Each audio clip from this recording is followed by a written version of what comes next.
Tonight, as part of our ongoing series, Sheltered, a renter is told to leave his home without any warning.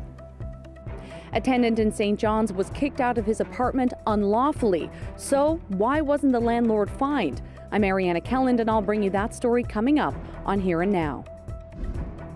More affordable housing. The provincial government announces $80 million for more than 900 new rental units. The housing landscape has changed considerably in recent years. It's likely that somewhere in Canada right now, someone has collapsed and their heart has stopped beating. It's called cardiac arrest. Would you know what to do? Well, Colin Sullivan is here right now because some of his hockey-playing friends were quick to act. I'm Terry Roberts, and I'll have that story coming up. St. John's, Corner Brook, Bonavista, and beyond.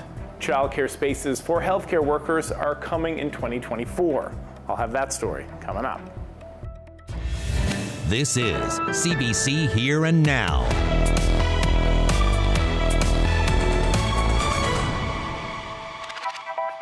Good evening and welcome to Here and Now. Our top story tonight is about landlords and the rules meant to deter their bad behavior. Alan Catanza says his landlord came in unannounced, packed up his things and moved him out.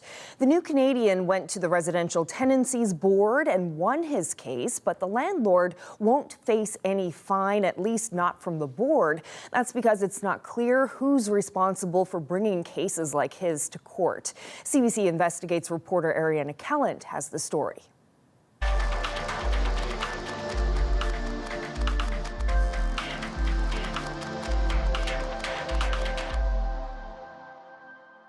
Alan Catanza is happy to be in Canada.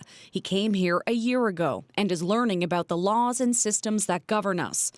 After moving into landlord Mike O'Day's home, Catanza says he got a quick lesson on the rights of landlords and tenants.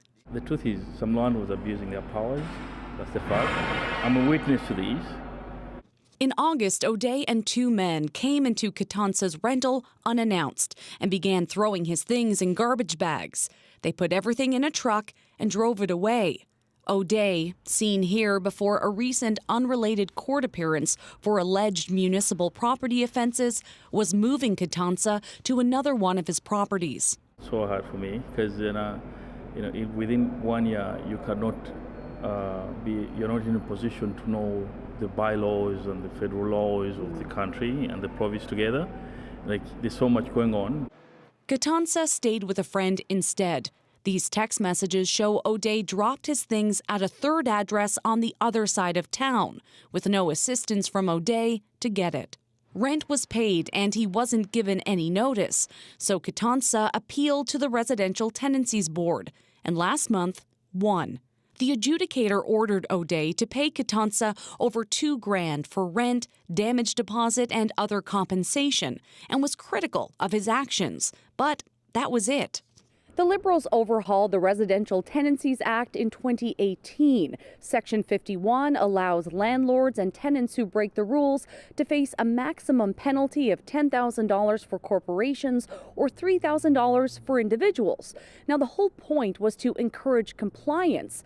But there's a problem. In 5 years, it doesn't appear as though a single fine has been handed out. There's no teeth.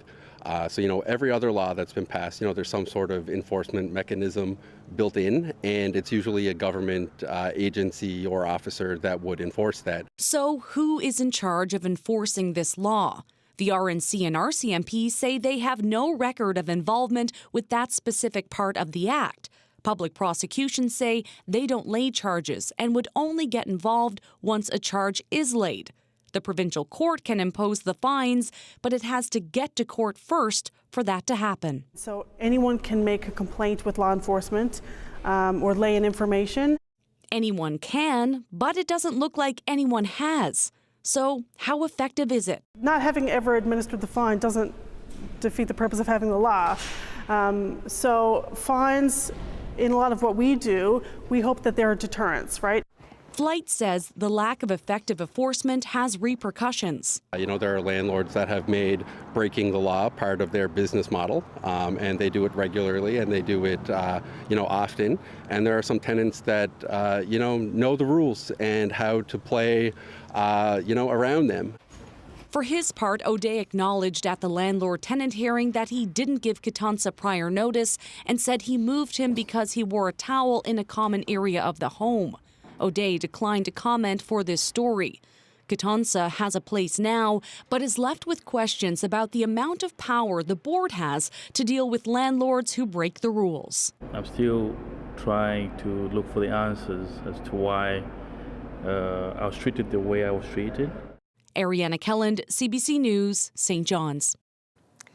Well, government is investing more money into affordable housing, pledging $80 million to build more than 900 affordable rental units. It's a top-up for an affordable housing program proposed back in the spring. Here Now's Heather Gillis brings us up to speed. We are excited to announce a provincial investment of over $80 million. Housing Minister Paul Pike made the announcement this morning. 91 projects from both the private sector and community groups will be funded. A total of 922 new affordable rental units will be constructed, spread all across the province in 51 communities. The province first announced this back in June, saying it would invest $70 million. But demand was strong, so an additional $10 million was added to the pot. Because if we've got that much interest out there and housing is such a challenge, then maybe we should take advantage of the fact that we have these many people applying.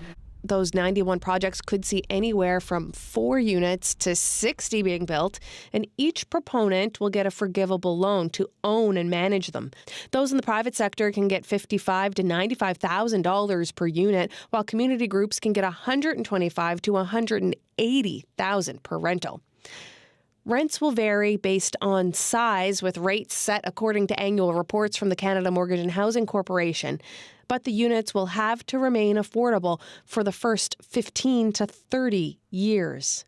So anybody that's building these units has to rent them at the rate set by Newfoundland and Labrador Housing for 15 years. Now that's the minimum. A lot of proponents look for 20 years and 25 years.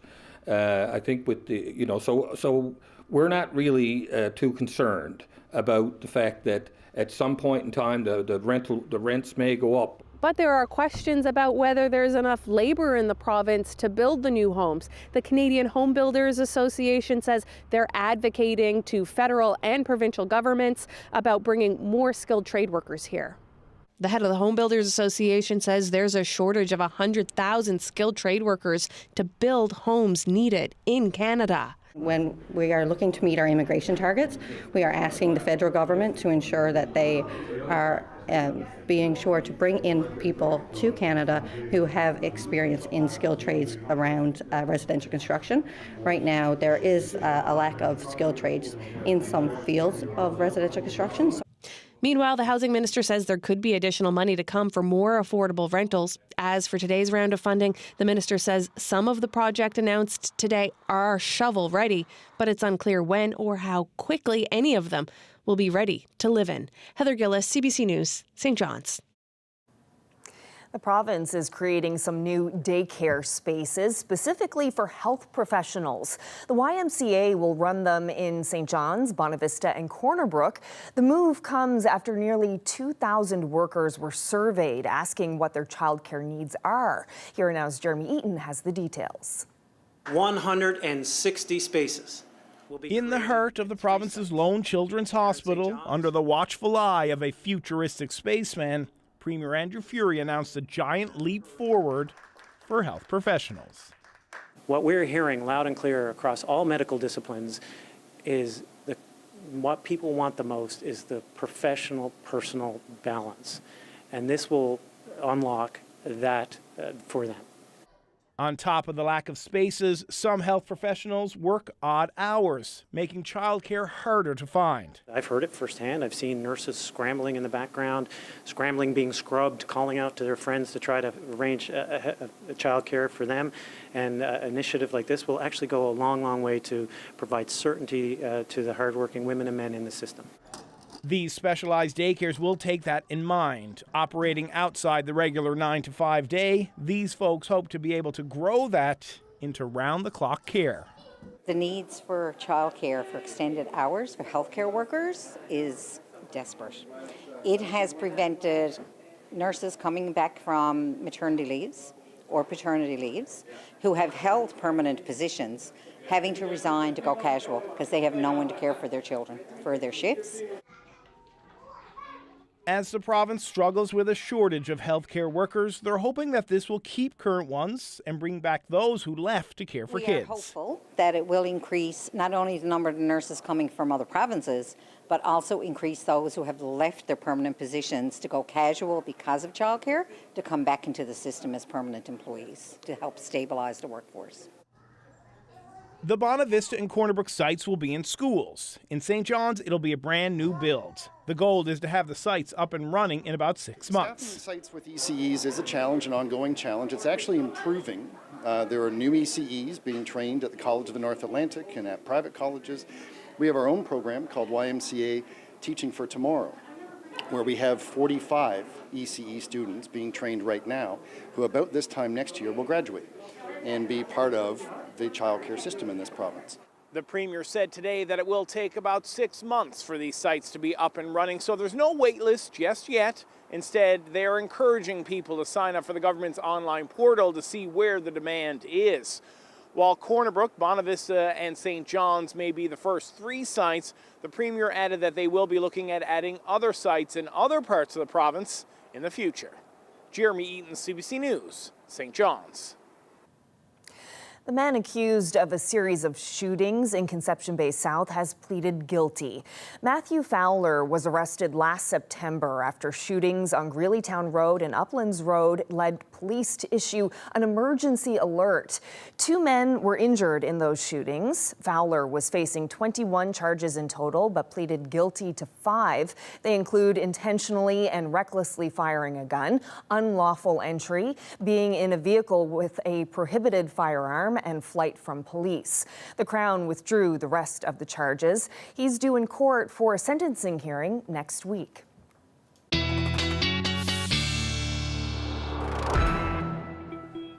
Well, the weather over the last day or two has been fairly quiet, but we are seeing some showers and or flurries for parts of the west coast, and those are slowly making their way east as we head through the night tonight. That will generally be our weather maker over the night tonight. But as we head into Saturday, we've got our next one already starting to get itself together.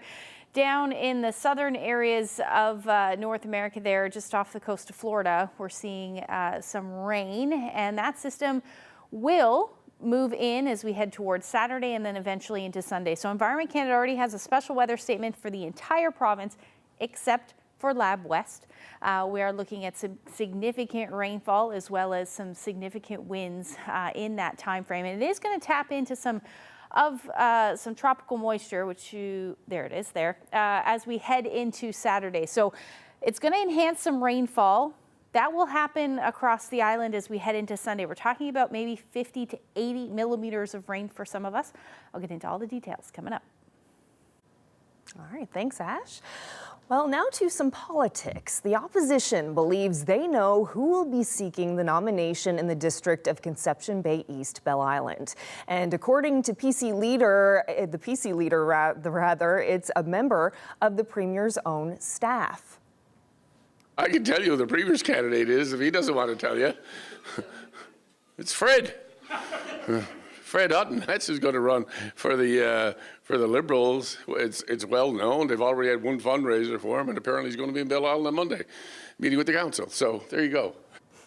Well, that's Tony Wakeham speaking with reporters today at the House of Assembly, saying Fred Hutton, senior advisor to Premier Andrew Furey, will seek the position now held by David Brazel. The MHA announced last week he'll be stepping down in December. Prior to working for the Premier's office, Hutton spent 30 years working as a journalist at NTV News, VOCM, and here at CBC.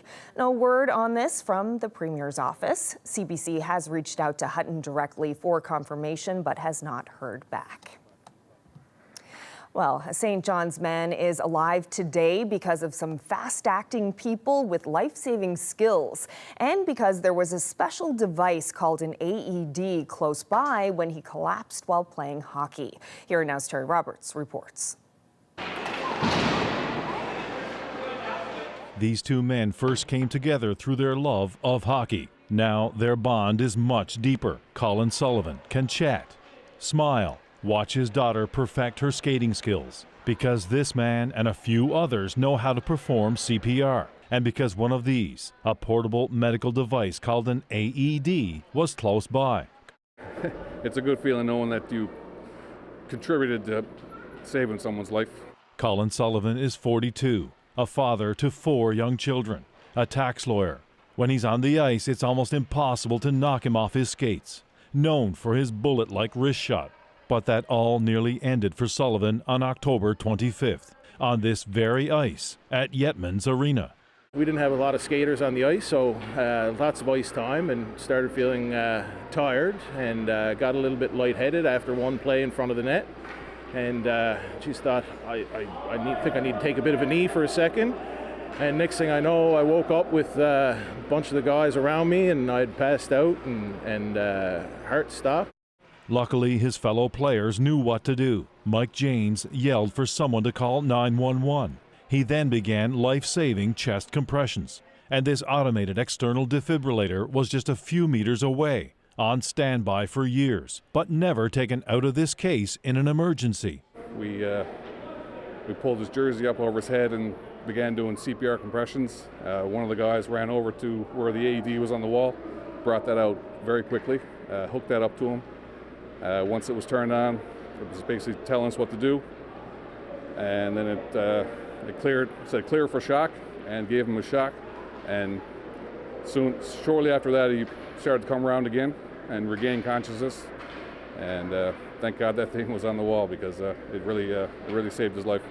It's called cardiac arrest. It's when the heart suddenly stops beating. When it happens outside of a hospital, chances of survival are about 10%. That's because not enough people know how to perform CPR, and AEDs are not always available. The stars aligned for Colin Sullivan. He had guardian angels on his shoulder, the kind that wear hockey skates.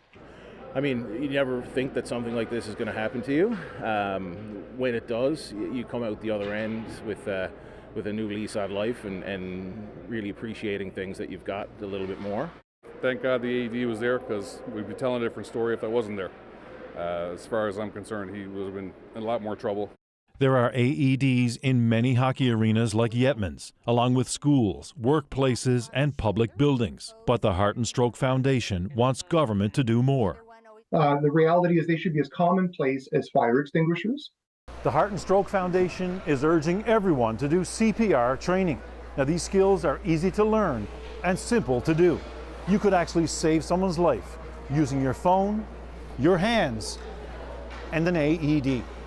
It was a life-saving recipe for Colin Sullivan, and now he's soaking up every moment with his young family, with his hockey community, and hoping that his story will inspire more people to focus on their heart health and get CPR training so they're ready to act, like the fellow hockey players who saved his life. Terry Roberts, CBC News, St. John's. Well, in the wake of snow crab protests this past summer, a new government report is recommending changing the way fish prices are set. It's designed to prevent more turmoil in the industry. As Peter Cowan reports, the report is something all parties say is good news. We do not want a repeat of 2023. This is what everyone wants to avoid. Fishermen spend months this year on land protesting instead of on the water fishing crab, all because they didn't like the low price. The report says setting one price for the season when there are so many variables isn't a good process. Instead, it says the focus should be on setting a formula, so as conditions change, so does the price. I'm very happy that there was a pricing formula for setting the price in crab in particular, but also in all fish that it is feasible to do. That's what I'd like to see. In an industry where processors and harvesters are often at odds, this report is one thing they're both welcoming. The union likes the idea of a formula that could see prices rise throughout the season. And I think what what they've come up with here is a very sharp, very pointed increments of, if the market increases, it will give returns to harvesters. We haven't had that in the past. But if prices go down, then it protects the processors, like last year when the price paid to fishermen was high, but by the end of the season, the market prices were low. But with government, the union, and processors all on board with the general idea, now it comes down to how the government will implement it.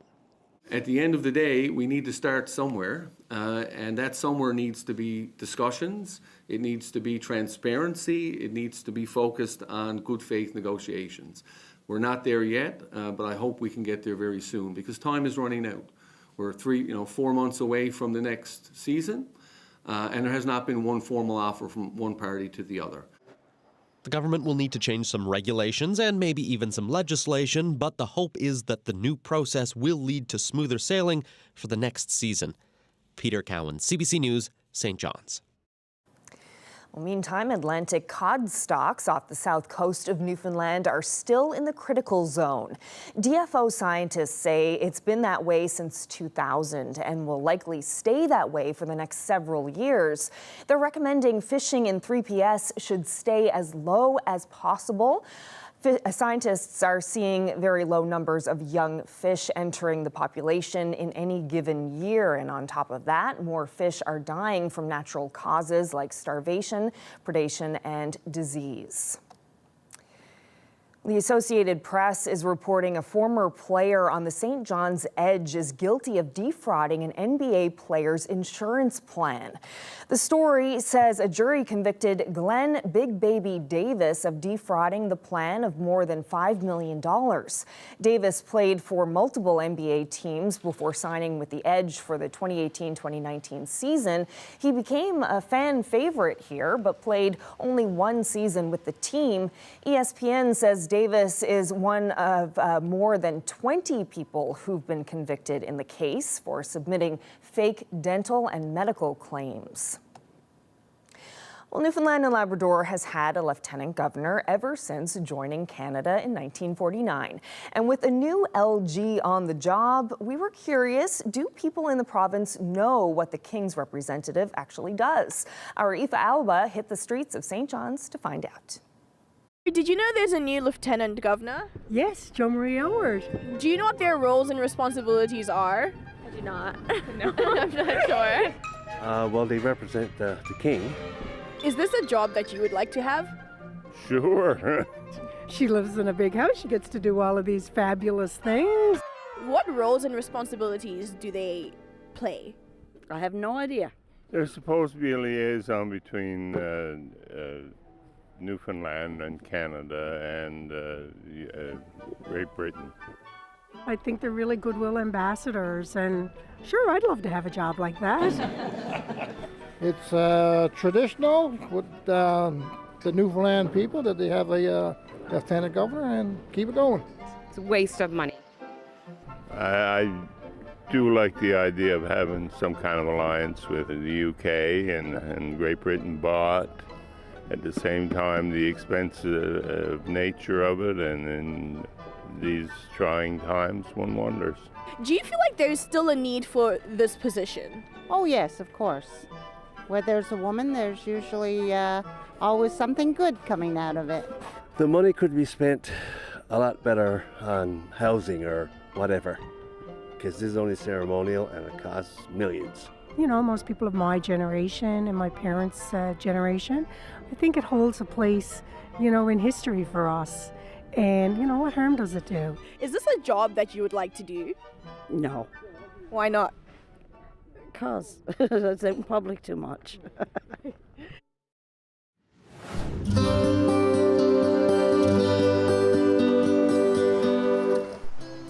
Well, Land and Sea wants to hear about the interesting things happening in your part of the province. That's how this week's episode happened. Jane Adey will be by to tell you more coming up. Well, we've had a quiet couple of days as far as the weather's concerned. Some showers and flurries working their way across the island right now. Lots more rain on the way this weekend. I'll get into all the details coming up.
Hi, I'm Paula Gale, host of the broadcast. I'm here in the beautiful town of Garnish on the Burin Peninsula.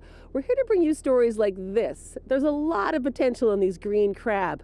So how do you change government's mind about them? Stay tuned for stories from the Burin Peninsula on the broadcast and Here and Now.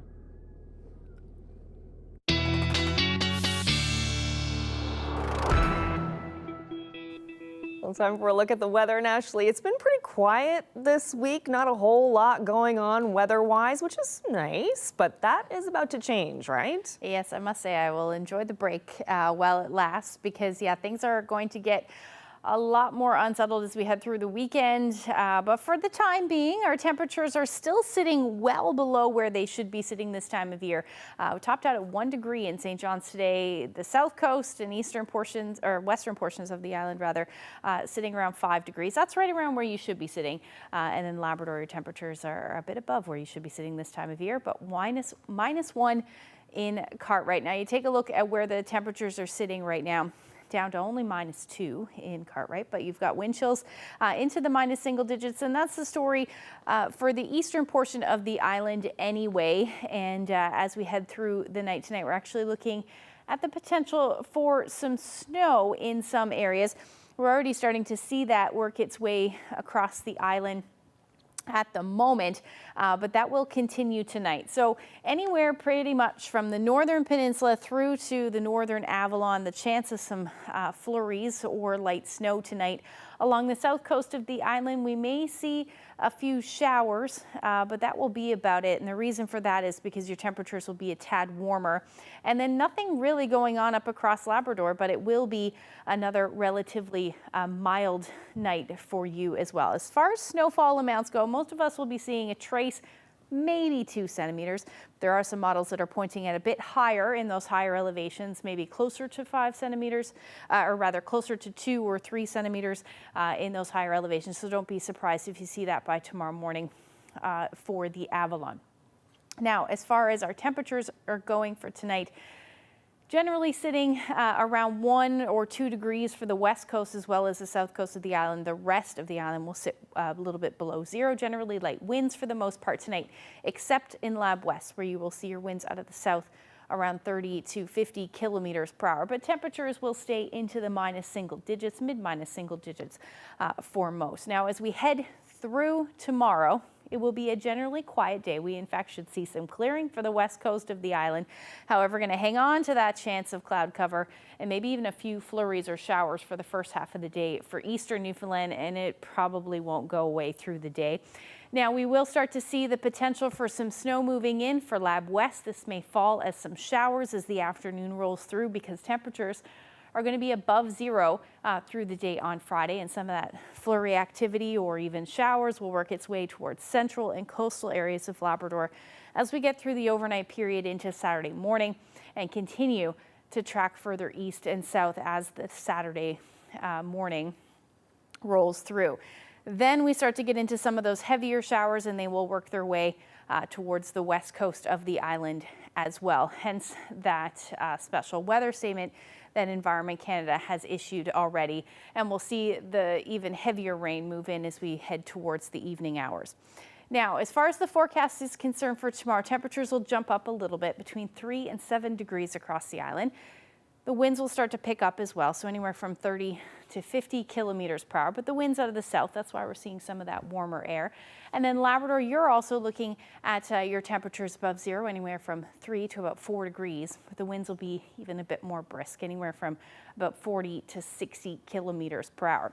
So as that area of low pressure moves in by Sunday, early Sunday morning, this is when we're really going to start to see some of that rain, particularly along the south coast of the island. Snow for portions of Labrador. Southeast, you're going to see rain and then eventually snow as we head into Sunday night. So there are a few things that we need to iron out, but it definitely looks like we will see a windy day on Sunday, Saturday night into Sunday.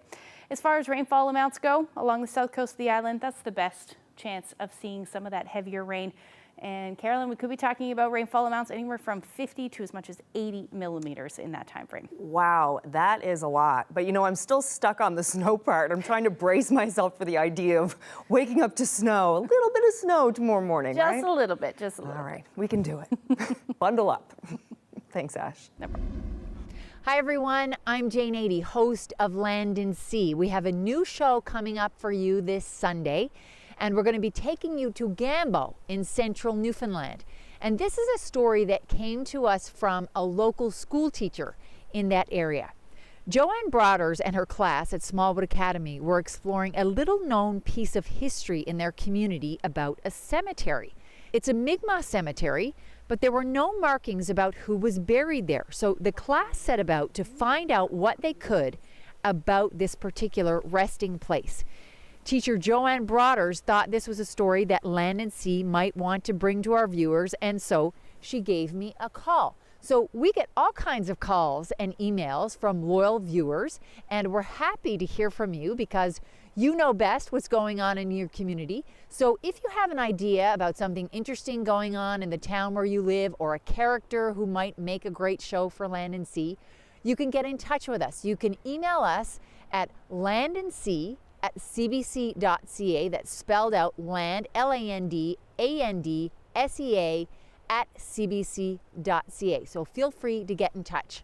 Now, remember to watch this weekend's show. It's called Remembering the Mi'kmaq. It's on Sunday at 11:30. That's 11 o'clock in most of Labrador. And if you happen to miss it on Sunday, you can always catch it on Monday right after Here and Now. We'll see you on Sunday.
Now back to the fishery and a new report that calls the way we price fish in the province flawed. That report is proposing changes. It comes on the heels of a disastrous snow crab season that saw harvesters tie up their boats, protesting the plummeting price of crab. Harvesters called for a review of how prices are set. The report released today says the price setting process should be changed so it's based on a specific formula that takes into account international markets. Joining me now is the president of the Fish, Food and Allied Workers Union, Greg Pretty, who's in Copenhagen for an international shrimp conference. Thanks for being here. Oh, no problem, Carolyn. So what's your reaction to the changes being proposed here? Very positive. You'll remember I asked for this during the tie-up, and I asked for it many times. And finally, the Premier agreed to have a review. The review is complete now in record time. It's a very astute, sharp post-mortem of the past season. But it also looks at how we got here and plans out a good path for the future, which is what you mentioned, the market-driven formula. So there are many positives in this one, including, by the way, the fact that they identified that the parties don't have the right information, FFAW in particular. And you remember what I said, unless we have the same market information going in negotiations, we're at a disadvantage before we even start. So they've identified that. But they also identified that the system is deficient. It's a major flaw. It's 80% of the fishing income for the province, and there's a major flaw in it. So it has to be corrected. And this report is a way forward. So from that perspective, very positive. And if these recommendations are adopted, what would be the most significant changes to the process of price setting? Well, there are issues with respect to how we arrive at the formula. And I think what they've come up with here is a very sharp, very pointed increments of, if the market increases, it will give returns to harvesters. We haven't had that in the past. And that's something that's critical to the future. In many respects, harvesters would negotiate a price. They'd be stuck with the price. The market went up. We didn't capture any of it. The market, the fishery closed. We didn't capture any of that. So there's an opportunity to do this thing right this time. And it's also important that we, as I said, during the tie-up, there has to be a better way to do business here. And the panel identified that. There is a better way. I call it the marketing board. They call it something else, but the end result will be the same. We can't continue to sell most of our product in the United States. We have to expand, and that expansion will have dividends for our members, for our communities in our province. So it's that important. It's it's an over $1 billion fishery. There's a $500 million missing out of our economy this year, and we need to tackle that and ensure that we have not only the best crab fishery on the planet, but one that has shared risk. And you remember me saying that. And this formula shares the risk. And that's what we asked for, and that's what we got in the report. Last year, we have all the risk, and they sell. And my point was during that, if the market increases, we should have a portion of that. If it decreases, we'll do the same thing. But don't give us a price that disadvantages us from the day one and is not fair. There's no equity in that, and there's no balance.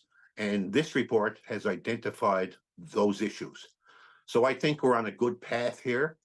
I think the Premier really understands this industry and wants to do the right thing for all hands. And so it's a good report, and we'll see how this unfolds in the next couple of days with the rest of the industry players. All right. Well, Greg Pretty, thank you so much for sharing your thoughts on this. No problem, Carolyn. All the best.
Returning now to the affordable housing conversation. This week on CBC Radio's The Signal, host Adam Walsh and his guest panel discussed housing insecurity.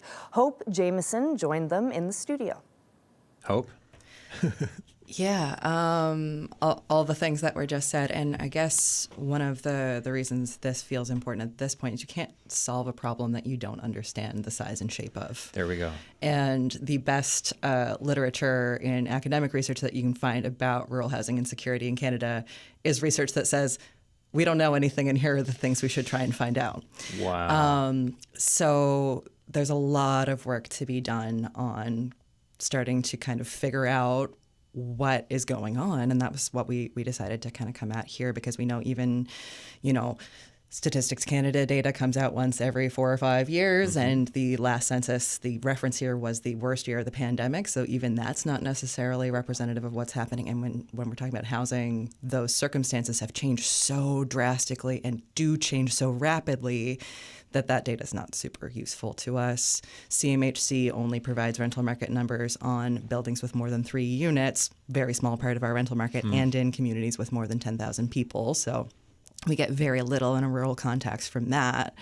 So it's really hard to put a hand to exactly what's going on. And so this work started with me combing through available data about demographics, household composition, income, and whatever we could find about housing affordability and availability, and then took that into some actual conversations with actual humans. So municipal counselors and staff, service providers, and people with lived and living experience of housing insecurity. And so that's helped me to quantify some of that in a more immediate sense and get a picture of what the prominent issues of concern are around housing insecurity in rural Newfoundland. Yeah, and I'll say the reason for wanting to do this show, when the show was at MNL, and we were kind of interviewing a bunch of folks from across the province, I heard about this presentation you did, and I was just like, well, I think there's, like, with the issues we're having around housing and homelessness in this province, especially as subject of conversation this fall, like this summer coming into fall, I thought this is, we should do another show because it's important to get into some of this research. And when's it going to be finished? So we're looking at, I think, early January release, God willing. Thoughts and prayers gratefully accepted on that, but that's our current plan.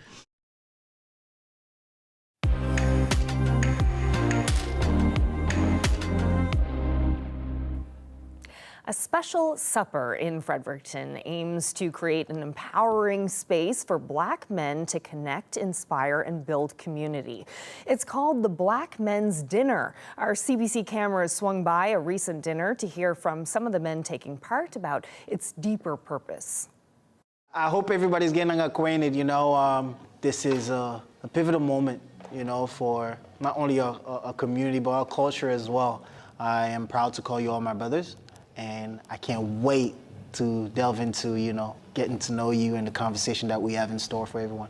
Well, tonight what we have is called the Black Men Dinner. It's a space for Black men to come into an area where they can be themselves, whether it's dressing up and sharing stories, but also finding a place for connection and network where they can empower themselves and also help others. But I also think it's also a place to be vulnerable, where things are difficult in our lives, whether it's mental health, whether it's emotional distress that we're facing. This is a place where you do not feel judged, right? People hear you, people relate to your story, people can even empathize with you and even be there as a shoulder as you travel in your journey. When you think of where we are in New Brunswick, how many people have usually come to the communities in the Black community and then left for bigger cities? No one could hold on and be sustainable here. And now only recently, people from all these different organizations, different communities, different cultures of Black African descent coming together and actually staying together. That's inspiring for what we can achieve, because that's the only way we're going to achieve. This is a good time first to get people together, to understand, to eat food, to learn about each other. That's where we begin, and then you see where we end. The fact that we're talking big issues and big subjects and working together as a community, I think it's important that we are here. Many of us find it very difficult, especially for newcomers, right, to find a place where we can be respected and rented at the same time, right? We are often kicked out easily. A lot of people are facing homelessness. To be in a space for us to be healthy enough, to be strong enough, to be ready to go out there and be part of society as our authentic selves, right? But most importantly, the goal is to invite different ethnicities in, and we can share with them what we are facing, because at times we hold our issues deep in our hearts that it becomes a burden. There is enough going on in the world. The first thing that we ought to do is helping one another, and that's what we are. A community willing to help by helping ourselves first and then taking care of the rest.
All right, time for a look at the long range. And I know you've been talking a lot about the weather that's coming on the weekend, but I was wondering, like, for anyone who is planning outdoor activities this weekend on Saturday, like during the day, is it going to be decent? Yep, it will certainly be decent. So if you're planning on putting up your Christmas lights, make sure they're secure, because Sunday they're going to go for a ride with those winds. But and it's going to be warm too. It'll be warm, so it will feel very nice. In fact, most of Saturday we should actually see some pretty nice weather for at least the eastern half of the province. Okay. Let's take a look at the forecast. There's your Friday evening. There's the first half of Saturday. So we may even see a bit of clearing skies. We won't really see those winds move in until later on in the day on Saturday. However, for the northern peninsula, west coast, southeastern Labrador, you are going to see that rain move in. But again, like I said, the rest of the island actually looking at a pretty decent day. That rain's going to take its time spreading further east into the evening hours as well. But by the time we do get into the evening, we're talking about winds 50, 60 kilometers per hour out of the south and across Labrador. Other than the southeast, it'll be a fairly decent day for you as well. But some colder air is going to wrap right back around and things will change over to snow. For the time being through the day, you're looking at temperatures around -1 in Nain. Further south and east you go, though, you are going to see those temperatures above 0. And look at these temperatures across the island, anywhere from 11 to 13 degrees as the daytime high into the afternoon. The winds, like I said, will eventually ramp up.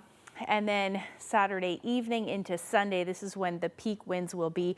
This is also when we're going to see some of the strongest or some of the heaviest rain, I should say, especially along the south coast of the island. That rain will push north as well. So southeastern Labrador, you're looking at rain through the day on Sunday. On the north side of this, though, that will all be snow. It will not be a nice day on Sunday if you are in those areas that are going to see some snow. And by Monday, that's going to wrap around and the winds will pick up as well. So we'll likely see some warnings associated with that as well. Now, first half of the day on Sunday will be warm for Corner Brook, West Coast, those areas. You're talking about those temperatures still in the teens, but they will drop like a rock through the day, still hanging on to about 10 to 13 further east. And Labrador, some of that cold air wrapping around, like I said, so Happy Valley, Goose Bay, we'll see that snow, windy conditions as well, and eventually towards the coast through the day on Sunday. As far as the long range, or no, winds first, let's talk about that. So overnight into Sunday, we're looking at those winds gusting anywhere from 100 to 150 potentially in the Rec House area. And those winds will be strong through the first half of Sunday, like I said, and then eventually they will taper off as we get into Sunday afternoon. Long range forecast, drop in temperatures as we get into Monday, 4 degrees, 2 by Tuesday. But we should see some clearing conditions. And then for central Newfoundland, big drop in temperatures for you as well. Western Newfoundland looking at some flurry activity right through Tuesday. And then for Labrador, minus single digits, but unsettled with a chance of flurries. And the same thing for the west, with your temperatures dipping overnight, potentially into the minus teens by the time we get into Tuesday. Oh, wow. Speaking of the big land, beautiful shot here of Nain and the Northern Lights. Thank you so much for that shot. Sharon, if you have any that you would like to share with us, the best place to send them would be to nophotos@cbc.ca. Oh, that is just stunning. I would love to see that in person. Dipper there too? Oh yeah, look at that. It's a great shot. Thank you so much. All right, well that's it for us on this Thursday. Thank you so much for spending part of your evening with us. Good night.